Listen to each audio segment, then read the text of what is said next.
In this work, we always have to remember the people whose shoulders we stand upon, the people who made the sacrifices years and years ago, such that I could sit here today after 44 years of being the CEO of the Urban League.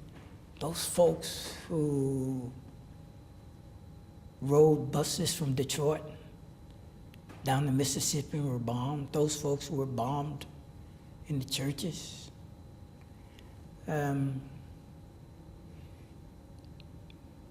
Folks, I think about folks like my father, who migrated from Alabama and came, worked in the coal mines in eastern Kentucky for 38 years. And I hear my uncle tells me stories of what it was like working in, I've only been in coal mines once, what it was like working. You go in, you know, a lot of times my dad and them left home at dark and got back at dark.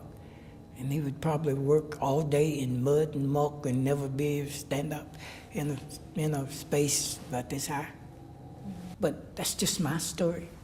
There's numerous stories like that. Think about them. You know, the Urban League came into existence in 1910.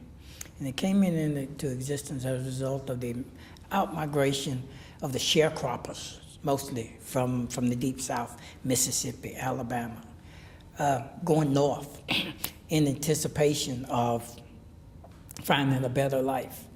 They were trying to escape the Jim Crowism in the South. I know we have issues today, and I know we have some times that we think are tough, but my. Just think of what they had to go through, and they faced it with dignity.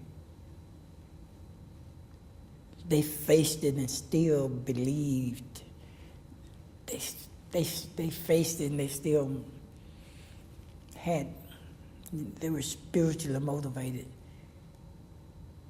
in the face of all of that. It's those kinds of things, the reason I say that we must, those of us who have the batons in our hands today, that we must run this race. Because it is a race. You know, that's what life is, a relay race. And the baton is passed on generation to generation. And every generation has a responsibility to run faster and further than the one that passed it on to them.